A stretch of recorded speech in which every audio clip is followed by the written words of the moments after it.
최근 저 자신의 삶을 뒤돌아보아도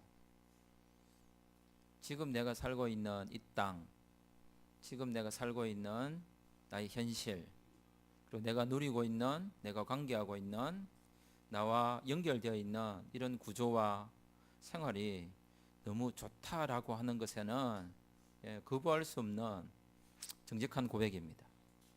저는 지금 저의 현실이 만족스럽고 지금 저의 현실이 너무 감사하고 지금보다 더 많은 것을 앞으로 내가 누릴 수 있을까? 지금보다 더 많은 것을 획득하며 주위의 여러 사람들로부터의 어쩌면 박수, 어떤 관심, 부러움 이런 것들을 받으면서 살 수 있을까라는 생각을 해봅니다. 이런 것들을 생각하면 과연 내가 이 세상을 떠난다는 것이, 이 세상을 작별한다는 것이, 이 세상에서 누리고 있는 이 모든 것들을 잃어버리고 간다는 것이 과연 쉬운 일일까? 또 다른 말로 하면 누군가의 말들처럼 오늘 베드로후서가 지속적으로 말하고 있는 어떤 사람들의 주장들처럼 주님이 안 오셨으면 좋겠다, 왔으면 좋겠다라고 하는 그것은 하나의 바람이지 실제로 오지 않았으면 좋겠다. 지금 이 상태로 내가 예수님 믿고 있고 구원받았으니까 지금 이 상태로 계속 쭉 갔으면 좋겠다 라고 하는 그런 생각이 전혀 없는 것은 아닙니다. 이것은 저만의 바람일까요? 제가 가지고 있는 이런 생각이 있다 해서 다른 사람들도 그런 생각을 가지고 있겠지라고 그냥 질문하는 것이 아닙니다. 과연 나는, 과연 우리는 임박한 종말이라고 하는, 다시 오실 것이라고 하는 주님의 그 약속 앞에 명백하게 기록되어 있는 하나님의 말씀 앞에서 그날을 간절히 사모하고 있는지, 그래서 제가 주보의 제목에다가 간절히 사모하라 라고 해서 가로로 물음표를 넣어놨습니다. 성경은 분명히 우리에게 간절히 사모하라라고 했는데 과연 거기에 마침표를 찍을 수 있을지, 느낌표를 찍을 수 있을지, 아멘이라고 대답하는 것이 기꺼운 자신의 정직한 고백일지, 제 자신에게 뒤돌아보면서 이것을 일반화시키거나 내 자신에 대한 물음을 다른 사람들에게도 동일하게 물어보는 것이 참 쉬운 일은 아니지만 말씀 앞에서 같이 한번 뒤돌아봤으면 좋겠다 싶습니다. 임박한 멸망을 현실 앞에서 실천하고 누리는 방법은 참 많습니다.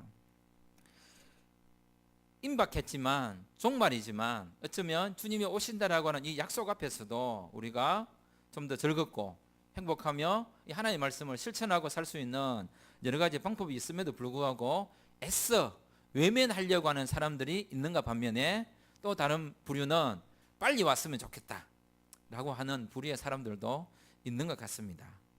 그런 말들 하죠. 죽었으면 좋겠다라고 하는 어르신들의 말을 적대 믿지 말라고 하죠.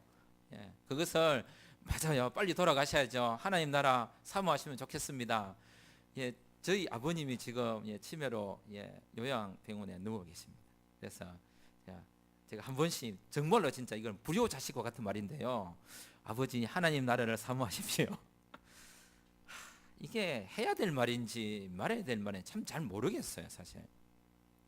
이 말은 신앙으로 어떻게 해석해 보면 참 그날을 사모하고 갔으면 좋겠다는 말이기도 하지만 또 어떻게 보면 진짜 빨리 돌아가시라는 말과 뭐가 다를까? 아프기 때문에 내가 불편해서 그런 건 아닌가?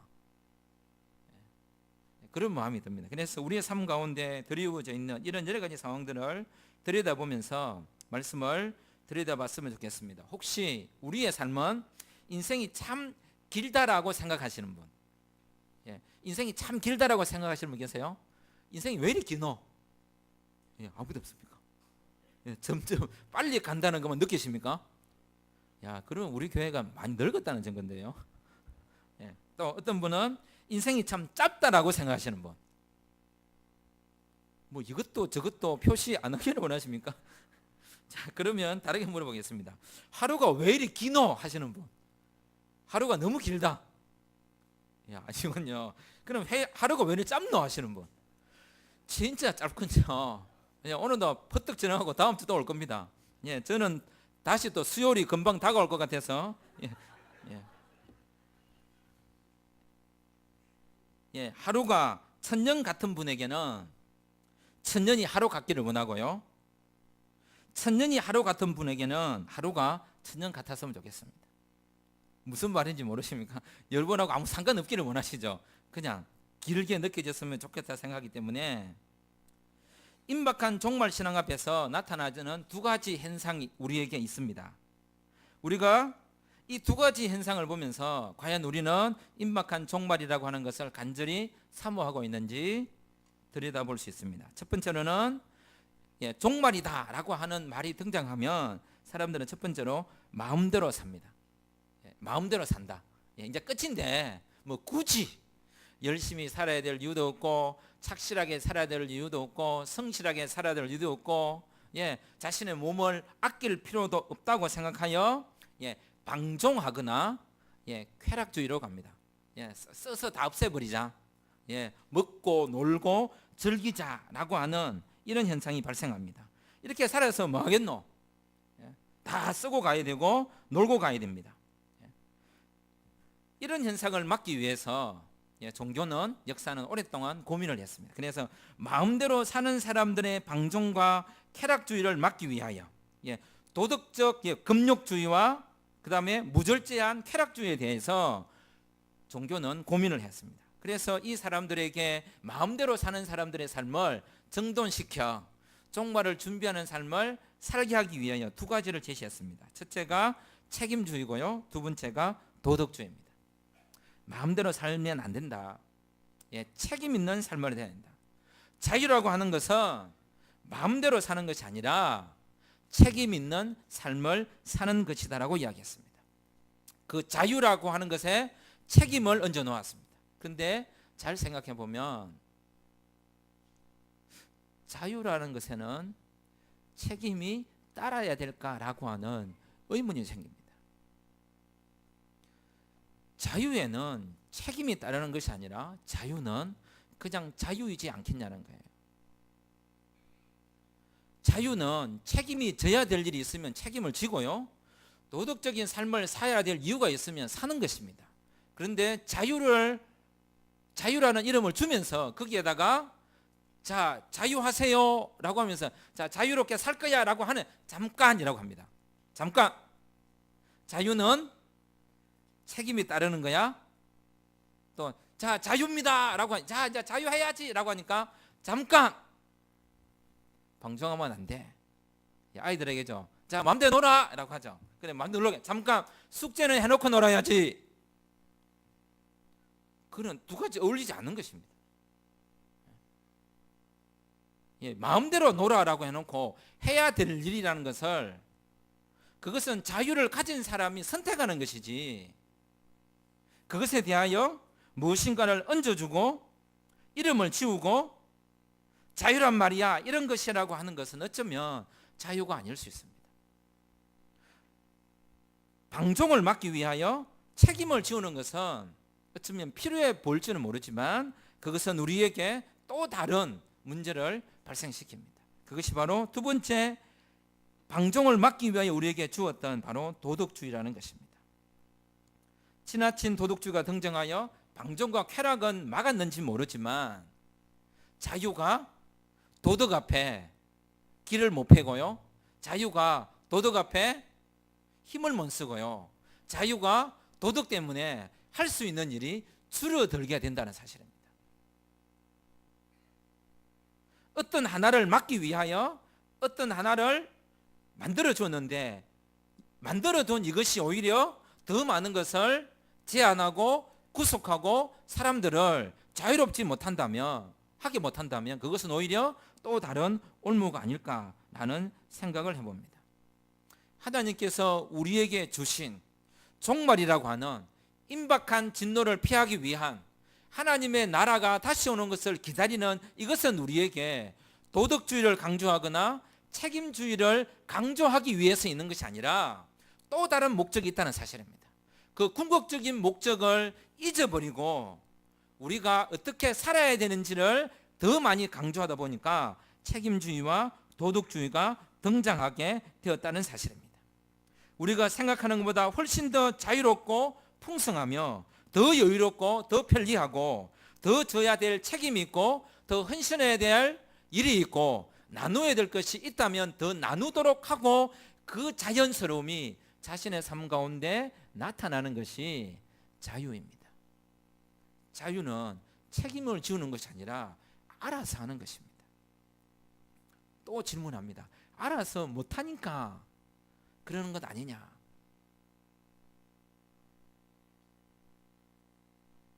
성경이 우리에게 말하고 있는 종말 신앙에서 가지는 태도들이 과연 정당한지, 성경적으로 말하고 있는 그 자유가 책임 앞에서 도덕 앞에서 신실하게 실천되고 있는지를 살펴볼 필요가 있습니다. 도덕을 이야기하면서 책임을 이야기하면서 혹시 우리는 제가 앞에서 저 자신을 고백했던 그 현실에 안주하는 삶을 살고 있는 것은 아닌가? 책임이라는 것이, 도덕이라는 것이 우리로 하여금 현재 나의 삶을 더 안전하게 만들고 현재 내가 살고 있는 삶을 지속시키고 싶고 현재 내가 누리고 있는 이 삶이 영원히 지속되기를 원하는 그런 바람 가운데 그 도덕과 책임을 말하고 있는 것은 아닌가? 종말을 사모하고 기다리기보다는 주어진 삶의 현실이 자신과 너무나도 너무 잘 어울리고 이 삶이 너무나 편하고 내가 원하는 그 삶을 만들어주고 있기 때문에 그래서 별일 없이 살았으면 좋겠다. 그래서 자유를 가진 누군가가 내가 가지고 있는 안전에 피해를 주지 않고 위협을 주지 말라라고 하는 그 이름으로 누군가에게 책임을 지우고 누군가에게 도덕이란 이름을 씌우고 있는 것은 아닌가?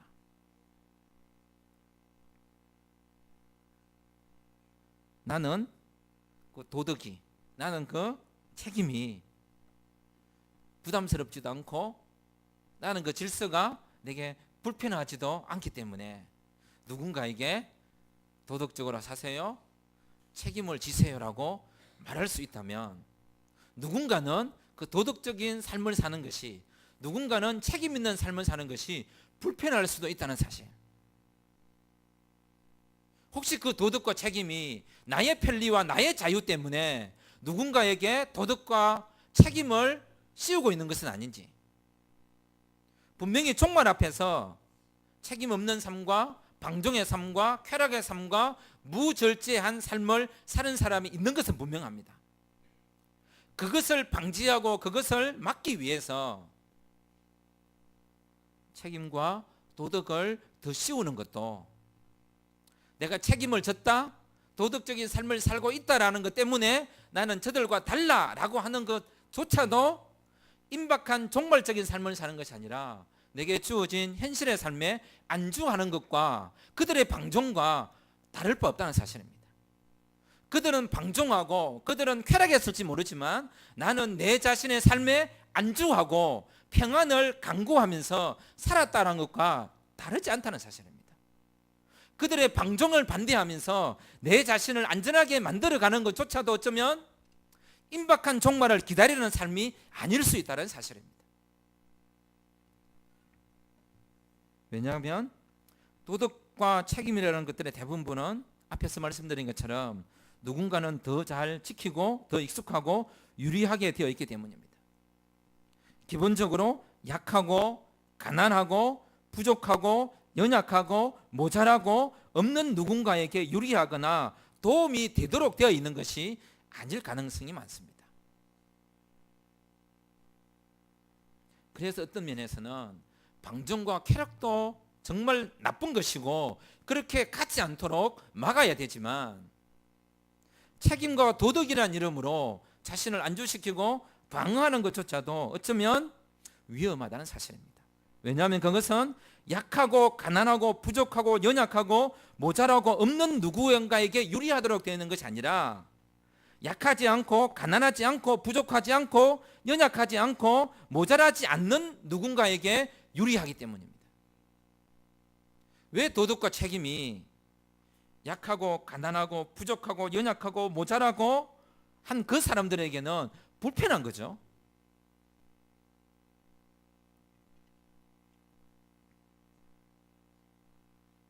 굳이 말 안 해도, 굳이 생각 안 해도, 굳이 해야 할지 말아야 될지 고민하지 않아도 그냥 지켜지거나 생활 안에서 교양이나 원칙이나 상식으로 되어지는 사람들이 먼저 자기 자신에게는 아무 불편이 없기 때문에 도덕과 책임을 이야기한다는 사실입니다. 그래서 그런 삶을 살지 못하는 사람들을 무식하다, 상식이 없다, 비도덕적이다, 야만인이다, 또는 동양적이다, 비과학적인 동양, 이렇게 이야기합니다. 참 희한한 게요, 우리 다 동양 사람들이거든요. 오랫동안 서양은 동양을 향하여 비합리적이거나 비도덕적이거나 비상식적이거나 비과학적이라고 이야기했습니다. 서양의 눈으로 볼 때 동양은 미개하고 발전돼야 되고 그런 나라들이라고 본 거죠. 자신들의 시각으로, 자신들의 관점으로 동양 사람들은 미개하다고 생각했습니다. 우리가 동양인임에도 불구하고 누군가에게 그런 잣대를 들어야 된다는 것은 참 어처구니 없는 일입니다. 자, 그렇다면 우리는 앞에서 자유를 뭐라고 생각했습니까? 자유는 아무 것에도 제약을 받지 않는 것이라고 하였습니다. 임박한 종말 앞에서 사도 베드로가 우리에게 말한 것은 너희들이 그리스도 안에서 자유하고 있느냐를 묻고 있는 것입니다. 그 자유란 이름을 쾌락과 방종으로 끌고 가버리는 사람이 있었고요. 왜? 이제 주님이 오실 것이기 때문에 방종해도 되고, 또는 안 올 것이기 때문에 방종해도 된다고 생각한 거예요. 이제 올 건데 뭐 그렇게 고민하고 살 게 뭐가 있느냐, 누려라, 마음대로 살아라고 했고, 또 어떤 사람들은 이제 안 올 거기 때문에 마음대로 살아라 하는 거예요. 주님이 올 거기 때문에 더 이상 집착할 필요가 없다고 생각하고, 더 이상 안 오실 것이기 때문에 마음대로 살아라고 하는 사람들이 생겼습니다. 이것은 전적으로 그리스도가 우리에게 준 그 진리로 말미암는 자유를 잘못 해석한 것입니다. 모두가 다 자유를 말하지만, 모두가 책임을 말하지만, 모두가 도덕을 이야기하지만, 그 자유도 그 도덕도 그 책임도 다 자신들에게 유리하게 해석하더라는 거죠.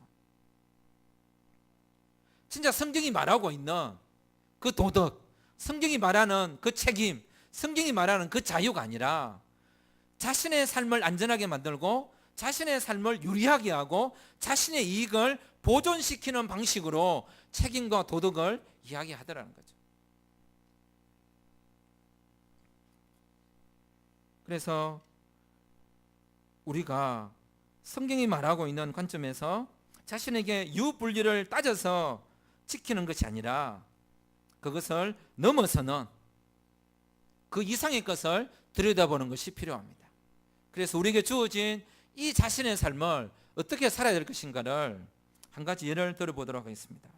이런 일이 적당한지 맞는 것인지는 잘 모르겠지만, 어떤 자수성가한 사람, 일단 자신의 삶을 되돌아볼 때에 그래 이만하면 되었지, 잘 살았다라고 생각하는 사람이 일단 생명을 다하고 신 앞에 또는 하나님 앞에 가서 자신의 억울함을 호소했습니다. 이렇게 이야기했습니다. 그가 자수성가가 이야기하기를, 이렇게 성공하고 이렇게 열심히 살고 이렇게 모든 것을 이제 다 얻었는데 내가 왜 죽어야 됩니까?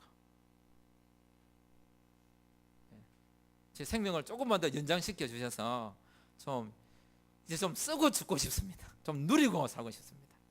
그러자 하나님께서 이야기했습니다. 야, 내가 네한테 사인을 몇 번이나 줬는지 아냐? 자수성가가 말하기를, 언제 사인을 주셨습니까? 내가 언제 사인을 줬냐고? 첫째, 네 머리카락이 빠질 때, 네가 늙어가고 있다는 것을 내가 말해줬다. 네 머리가 휘어질 때, 저는 벌써 10대부터 머리가 휘었는데 어떻게 되는지 모르겠네요. 휘어질 때 늙어진다는 것을 알려주었다. 왜 그때 깨닫지 못했느냐? 둘째, 네 눈이 침침해질 때 늙어가고 있다는 사실을 알려줬다.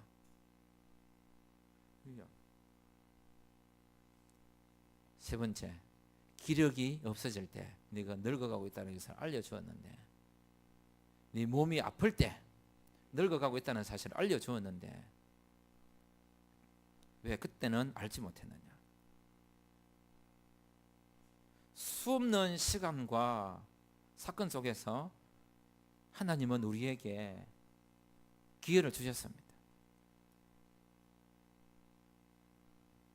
우리 자신에게 주어져 있는 이 삶에 대하여 어떻게 살아야 될지를 하나님은 계속 자극해 주셨습니다.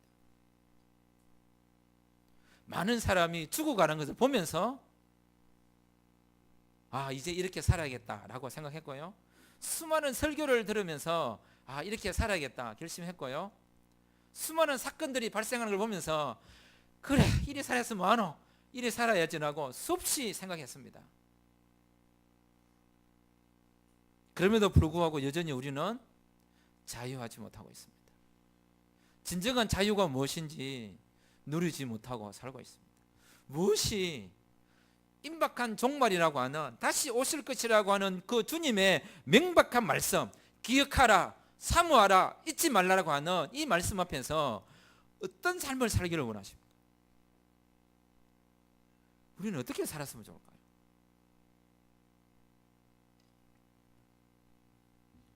그러므로 진정한 책임과 도덕과 자유는 임박한 종말 앞에서 가지고 있어야 할 자유와 도덕과 책임은 다른 것이 아니라 바로 오늘 성경이 우리에게 말하고 있는 것과 똑같습니다. 9절입니다. 9절을 보겠습니다. 3장 9절 말씀을 같이 읽겠습니다. 시작.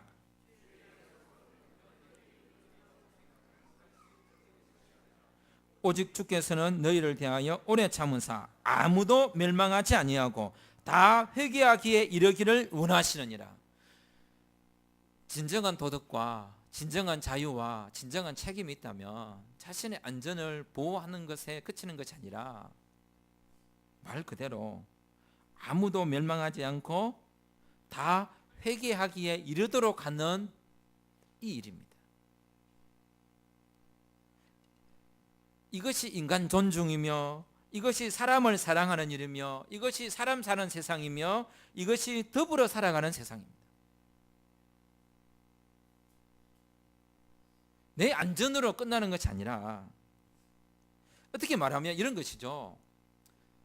좀 잘 이해되지 않을 경우가 많아요. 저는 그런 여건과 환경을 마련하거나 가지려고 해본 적이 없기 때문에, 목사님은 아니기 때문에 그런 말 하겠지요 라고 하겠지만, 그럼에도 불구하고 장담할 수는 없지만 의구심이 생기는 사건이 있습니다.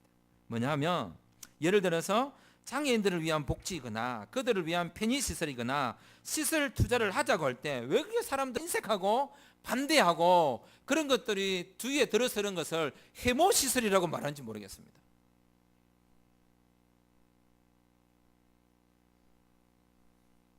좀 잘해주자고 하는 것에 대하여 왜 그것을 복지 표퓰리즘이라고 하는지 모르겠습니다. 돈이 더 든다고 그건 많이 내야지요. 그거는 설명하고 말 문제가 아닙니다.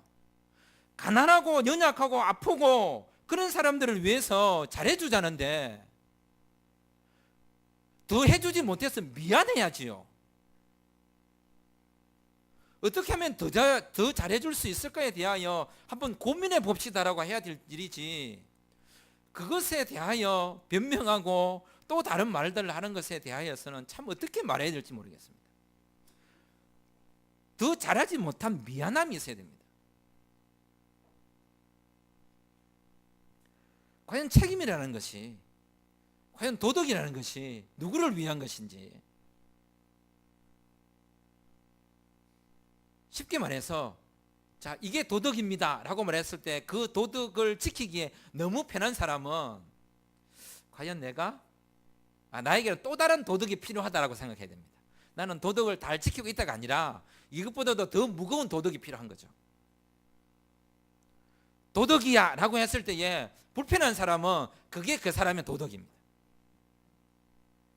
이미 익숙해져 버린 도덕은 더 이상 자신의 도덕이 아닙니다. 좀 더 고차원적이고 좀 더 자신을 불편하게 하는 또 다른 도덕이 요구되어야 되는 것입니다.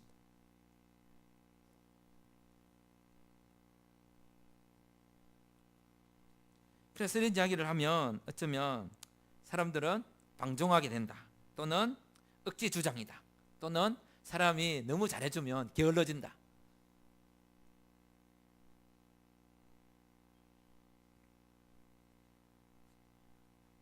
주께서 우리에게 허락하신 우리 자신의 삶은 내 자신만을 위한 삶이 아니라 오늘날의 나가, 오늘날의 나의 현실이, 오늘날의 나의 시간이, 오늘날의 나의 인생이 있도록 한 누군가의 삶과 연결되어 있는 것이기 때문에 내게 주어져 있는 여러 가지들은 온전히 나만의 것이라고 말하기가 힘든 것입니다. 가장 쉽게 이야기해서 내가 왜 이렇게 열심히 살았는가? 가족을 위해서입니다.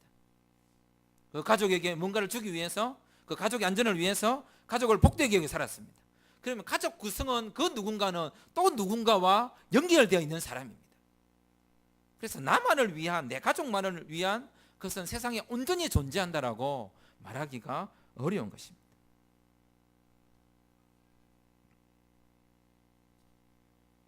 그래서 신앙을 가지고 살아가는 우리 자신들이 가져야 할 이 도덕과 책임이라는 것은 안전을 위한 것이 아니라 사람을 살리는 것이에요. 사실 우리 신앙에 관심을 가져야 할 것은 바로 가장 중요한 것은 도덕적 타락의 문제가 아닙니다. 도덕적 타락보다도 책임주의보다도 더 중요한 것이 있습니다. 그게 바로 예수님을 믿는 일들이 일상화되도록 하는 일입니다. 세상에 타락하는 것이 문제가 아니라 세상에 예수님을 믿지 않는 것이 훨씬 더 우리에게 중요한 일입니다. 질서가 무너지는 것도 중요한 일이지만 그것보다도 훨씬 중요한 일이 질서를 다 지키고 도덕을 다 지키고 책임을 다 함에도 불구하고 예수님을 믿지 않는 이 일이 훨씬 더 위험한 일입니다. 왜냐하면 책임을 다 했으니 도덕을 다 지켰으니 이제 나는 안전하다. 예수님이 오실 이유도 없고 예수님이 우리를 구원해도 구원할 일이 없다라고 자기 자신을 중심으로 두고 살아가는 인생이 될 가능성이 높기 때문입니다.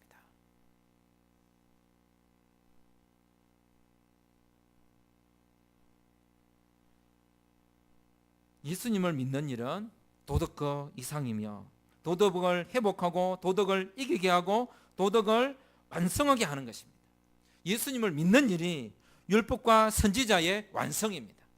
율법과 선지자의 온 강령이며 그 완성은 사랑으로 자기 자신을 주신 예수 그리스도의 십자가를 통해서만 완성된 일이기에 책임 그 이상의 일이 필요하고 도덕 그 이상의 일이 필요합니다.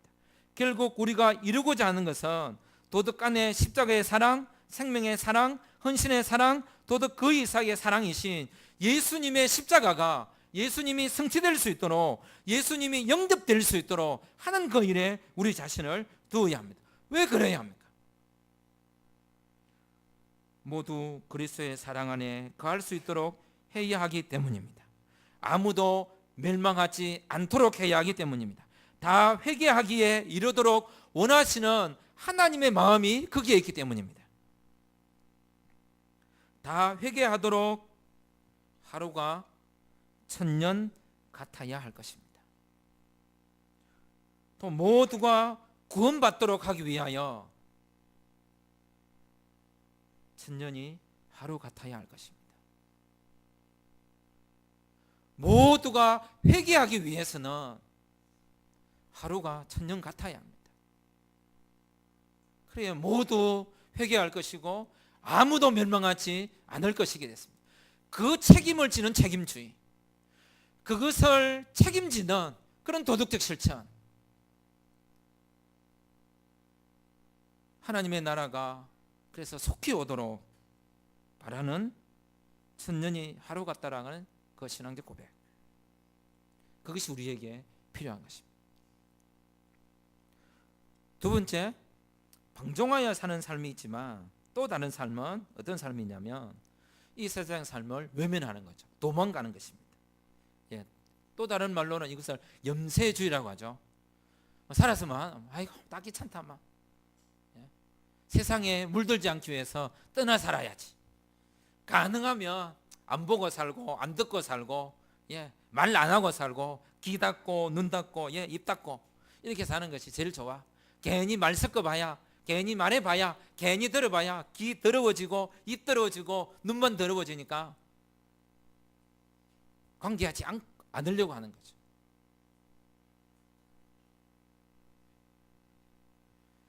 이런 것들도 상당히 이기적인 것이죠.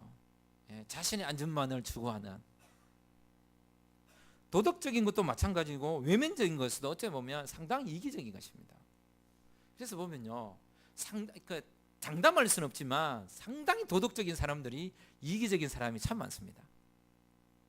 되게 정돈되어 사는 사람들이, 되게 깔끔하게 사는 사람들이 그렇다고 누군가를 지목하는 거 아니에요. 어쩌면 진짜 조금이라도 이런 거죠. 불편 안 주려고 하는 사람. 내가 니한테 불편 안 줄 거니까 니도 내한테 불편을 주지 말라는 거죠. 피해 준 거 없으니 내한테도 피해 주지 말라는 거예요. 뭐라고 단정할 수는 없지만 권장할 만한 삶은 아닌 듯합니다.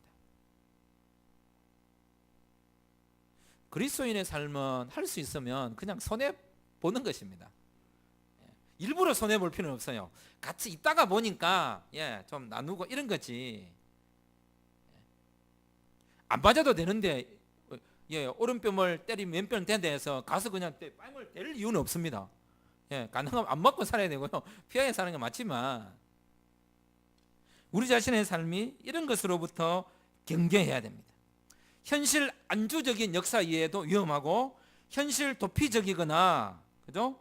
열광적 또는 극단적 역사 이해도 위험합니다. 지나친 현실 안주주의는 여기가 좋사오니 이렇게 돼버리고, 극단적 열광주의는 이런 생각을 갖습니다. 전쟁이나 나라. 얼마나 위험합니까? 망했으면 좋겠다. 빨리 예수님 안 오시고, 이런 말이에요. 귀신은 저 안 잡아가 뭐하노? 무슨 마음인지는 알지만요, 사드로 북핵 미사일을 터뜨리면 어디서 터지는지 아세요? 한반도에 다 터집니다. 맞춰도 문제고요, 안 맞춰도 문제입니다. 차라리 안 맞추는 게 훨씬 나을 수도 있습니다. 왜 자꾸 맞추려고 하죠 그걸? 핵은 맞추어서 터지면 다 죽는 거예요. 아니 왜 맞추어서 해결한다고 생각하죠? 화학 무기를 실은 그 미사일이 맞추면 안 됩니다. 맞춰도 문제고요, 안 맞춰도 문제입니다. 우리 집 위에서 터지는 거거든요. 맞췄어요. 그래 터졌어요. 우리가 다 맞는 거예요. 그게 터진다고 그게 싹 깨끗하게 없어지는 게 아니고요, 고스란히 그냥 비 오듯이 쑥 내리는 겁니다.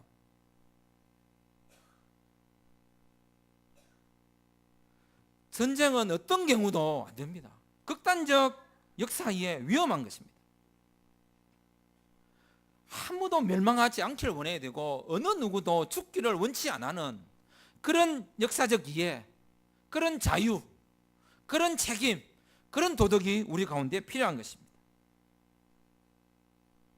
이 두 가지 시간의 약속 앞에서 더 중요한 것은 무엇입니까? 이런 시간이 하나님 앞에서 존재하는 이유, 우리가 이런 시간의 말씀을 듣는 이유, 그것은 동일하게 또 들어야 될 말씀입니다. 아무도 멸망하지 않기를 원하시는, 모두가 다 회개하기를 원하시는 그 아버지의 마음 때문입니다. 하나님께서는 우리에게 시간을 주신 이유가 있습니다. 자유한 삶을 살기를 원하십니다.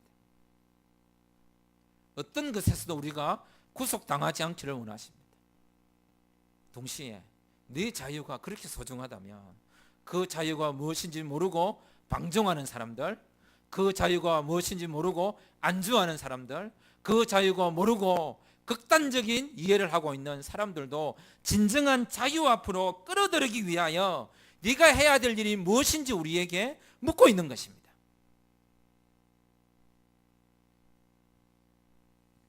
그래서 성경은 우리에게 이렇게 말하고 있습니다. 11절입니다. 11절을 같이 읽겠습니다. 11절 시작. 모든 것이 이렇게 풀어지리니 너희가 어떠한 사람이 되어야 마땅하뇨 거룩한 행실과 경건함으로. 아멘. 하나님이 원하시는 도덕이란 필시 아무도 멸망하지 않는 도덕이어야 합니다.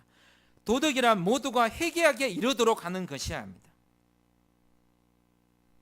그러므로 우리는 이 사실 앞에서 어떻게 살아야 될지 고민해야 할 것입니다. 진정한 경건이란 무엇입니까?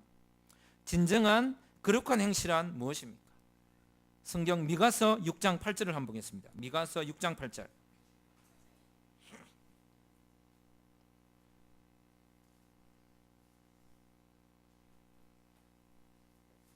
구약 성경 미가서 6장 8절입니다. 1296쪽입니다. 구약 성경 미가서 6장 8절. 우리가 어떤 사람이 되어야 되는지, 그 거룩한 행실과 경건함이 무엇인지. 미가서 6장 8절입니다. 같이 읽겠습니다. 시작. 사람이 주께서 선한 것이 무엇임을 내게 보이셨나니 여호와께서 내게 구하시는 것은 오직 정의를 행하며 인자를 사랑하며 겸손하게 네 하나님과 함께 행하는 것이 아니냐. 아멘. 야고보서 1장 27절을 보겠습니다. 야고보서 1장 27절.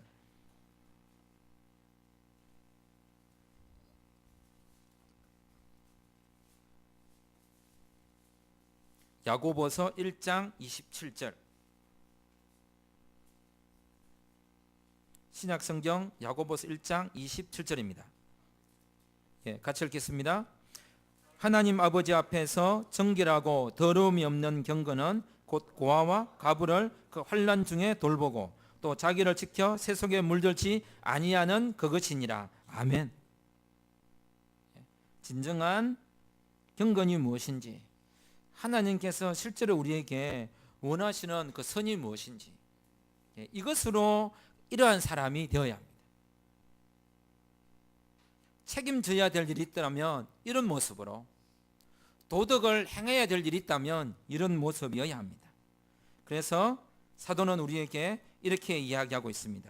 8절에서 이렇게 이야기합니다. 베드로서 3장 8절에서 잊지 말라고요. 잊지 말라. 잊지 말라. 이것이 주의 약속을 잊지 말라. 과거에 주께 사신 일을 잊지 말라. 잊지 말랍니다. 그리고 동시에 13절에서 이렇게 이야기하고 있습니다. 바라보라. 바라보라. 잊지 말고 바라보라. 이것은 미래적 소망을 가져. 과거에 있었던 그리스도의 역사를 잊지 말고, 그분의 약속을 잊지 말고 미래를 바라보면서 사모하라고 이야기합니다. 그러면서 우리에게 주어진 그 현실이 뭐냐면 11절과 12절입니다. 이런 삶을 살 뿐만 아니고 이런 삶을 그날에 이루어질 것을 보고 현재 간절히 사모하라고 이야기했습니다. 나의 과거도 나의 미래도 현재의 삶이 과거를 해석하고 미래를 바라보게 하는 것입니다. 그래서 현재 내가 어떤 사람이 되어야 할지, 마땅히 되어야 될 나의 모습이 무엇인지를 들여다보도록 우리에게 요구하고 있습니다. 현재 내게 주어진 이 삶은 과거의 약속을 성취하고, 현재 내게 주어진 이 삶은 미래를 바라보게 할 것인데, 현재 내게 주어져 있는 그 분명한 사람의 삶, 그것은 거룩한 행실과 경건함인데, 그 거룩한 행실과 경건함의 분명한 꽃의 열매는 무엇이냐? 그것은 바로 9절입니다. 아무도 멸망하지 않기를 원하고 모두 다 회개하기를 원하시는 것입니다. 내가 이렇게 거룩한 행실과 경건한 삶을 살고 간절히 바라고 사모하는 그 분명한 이유가 뭐냐면, 하나님 아버지의 뜻이 거룩한 행실을 통하여 경건함을 통하여 드러나도록 해야 한다는 사실입니다. 간단히 이야기하면 하나님 사랑과 이웃 사랑을 통하여 아버지의 마음이 열매 맺도록 하는 것입니다. 그 거룩한 행실과 경건의 완성은 다른 데 있는 것이 아니라 하나님의 약속입니다. 그래서 오늘 성경은 8절에 주의 약속이라고 이야기했고요, 9절에서 약속이라고 이야기했고 13절에 약속대로라고 이야기했습니다. 그 약속의 성취가 누구를 통해서 이루어졌습니까? 십자가를 지신 예수 그리스도이십니다. 그 약속이 누구를 통하여 다시 임할 것입니까? 다시 오실 예수 그리스도입니다.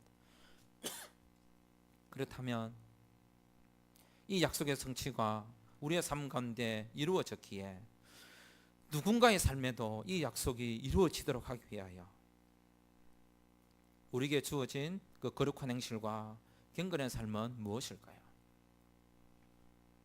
참으로 아무도 멸망하지 않고 다 회개하기에 이르도록 하기 위하여 저는 간절한 마음에 주의 약속이 정말로 더디었으면 좋겠습니다. 진짜 하루가 천년 같았으면 좋겠습니다. 그런데 아버지의 마음이 담겨 있는 그 간절함에 하루가 천년 같다라고 하는 그 더딤의 아름다움의 미학을 내 자신의 안주적인 삶이나 내 자신의 도덕적 삶이나 내 자신의 책임 있는 삶을 위하여 더뎌지는 것으로 악용하지 말았으면 좋겠습니다. 주의 날이 그렇게 더딘 이유, 여전히 주의 날이 온다고 한 그의 날이 재림하지 않는 이유가 무엇인지 분명하게 알고 그 날을 사모하면서 우리에게 주어져 있는 마땅히 살아야 될 그 삶을 잘 살아나는 주의 백성 되기를 주의 이름으로 축원합니다. 기도하겠습니다.